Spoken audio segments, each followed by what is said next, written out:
Assalamualaikum warahmatullahi wabarakatuh. Apa kabar anak-anak ibu semuanya? Semoga yang hari ini sekolah dan yang hari ini belajar di rumah sehat-sehat selalu ya.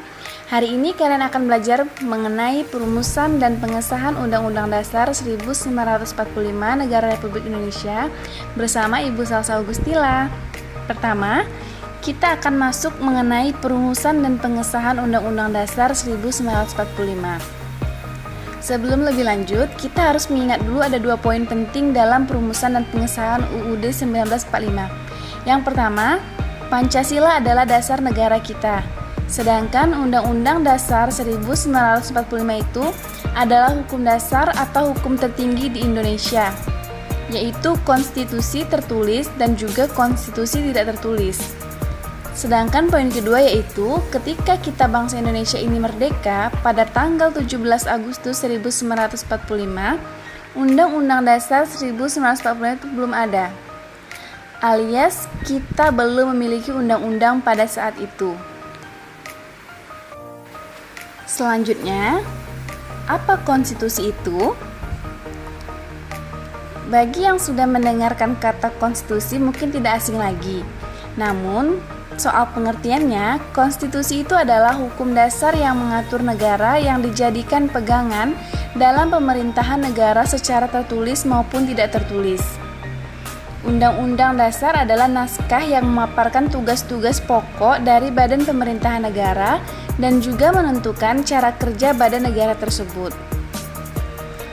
Konstitusi itu bisa tertulis ataupun tidak tertulis karena konstitusi itu memuat pokok-pokok dasar negara.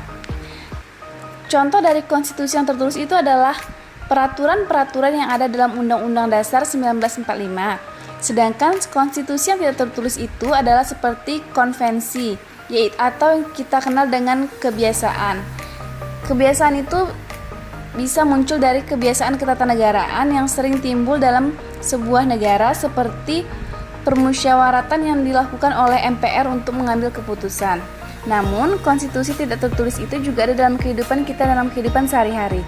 Contohnya adalah kebiasaan-kebiasaan kita yang ada di rumah ataupun kebiasaan yang ada di daerah kita, di mana apabila kita melanggar kebiasaan tersebut, kita akan mendapatkan sanksi dari masyarakat sekitar tempat tinggal kita.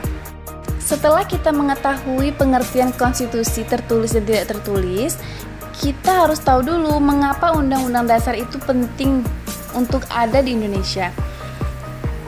Hal pertama yang menjadi alasan karena kita adalah negara demokrasi, di mana negara demokrasi itu adalah negara yang mempunyai Undang-Undang Dasar menurut pasal 1 ayat 2 Undang-Undang Dasar, di mana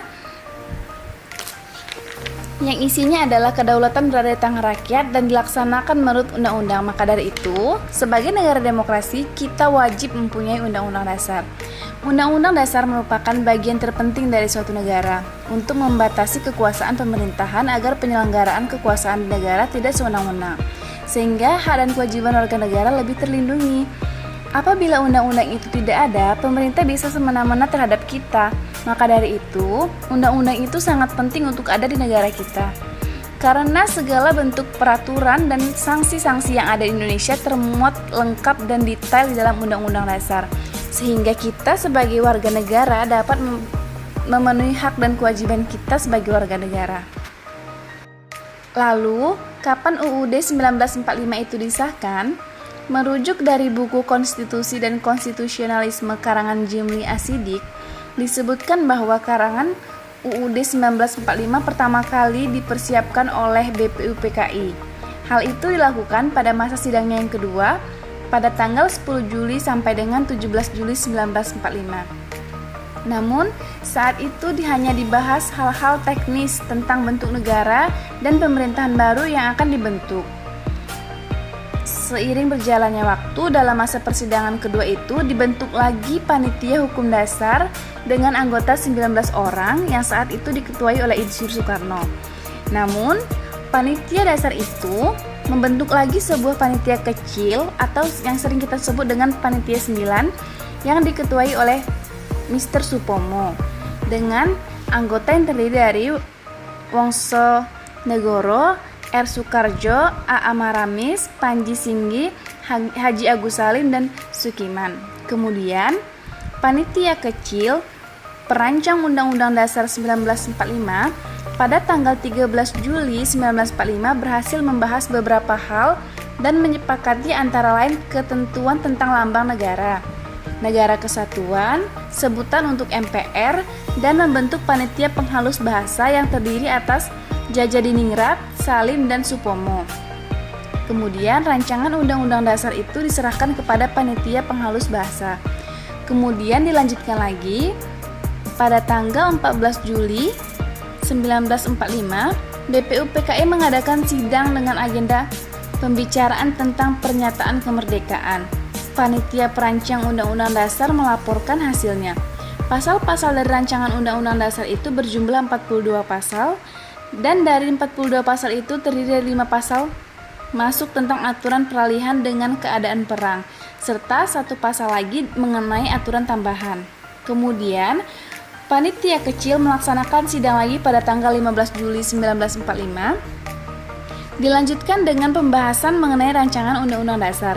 Saat itu, Ketua Perancang Undang-Undang Dasar yaitu Soekarno memberikan penjelasan tentang naskah yang dihasilkan dan mendapatkan tanggapan dari Muhammad Hatta. Lebih lanjut lagi, Supomo sebagai panitia kecil perancang Undang-Undang Dasar diberikan kesempatan untuk memberikan penjelasan terhadap naskah tersebut. Kemudian, penjelasan Supomo itu antara lain menjelaskan betapa pentingnya memahami proses penyusunan Undang-Undang Dasar.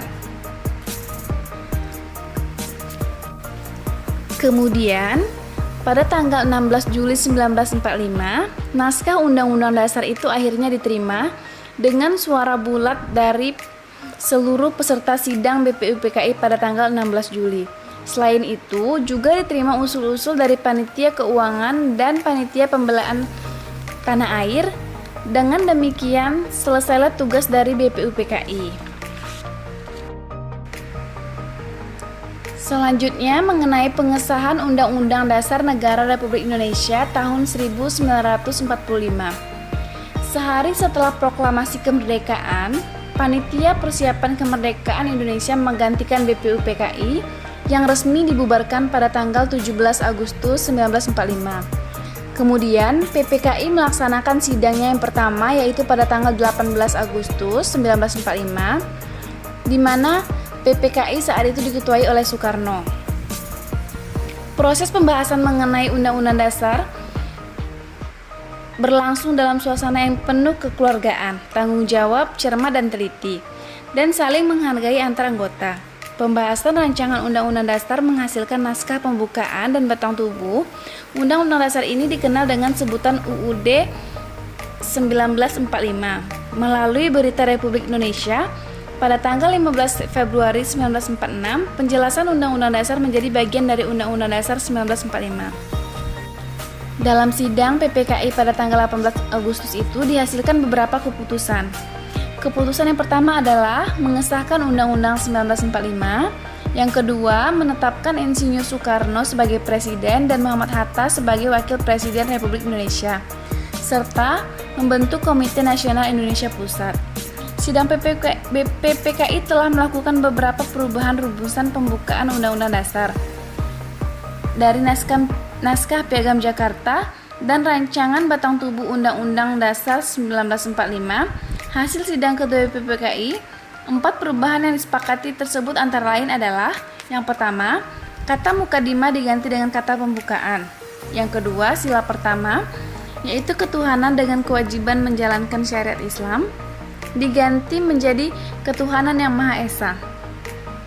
Yang ketiga, perubahan pasal 6 Undang-Undang yang berbunyi Presiden ialah orang Indonesia asli yang beragama Islam menjadi Presiden ialah orang Indonesia asli.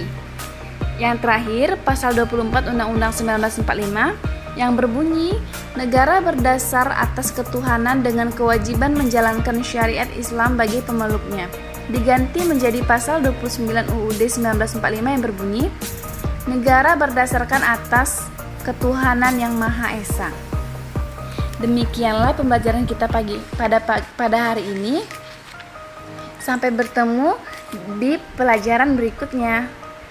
Semangat Pancasila!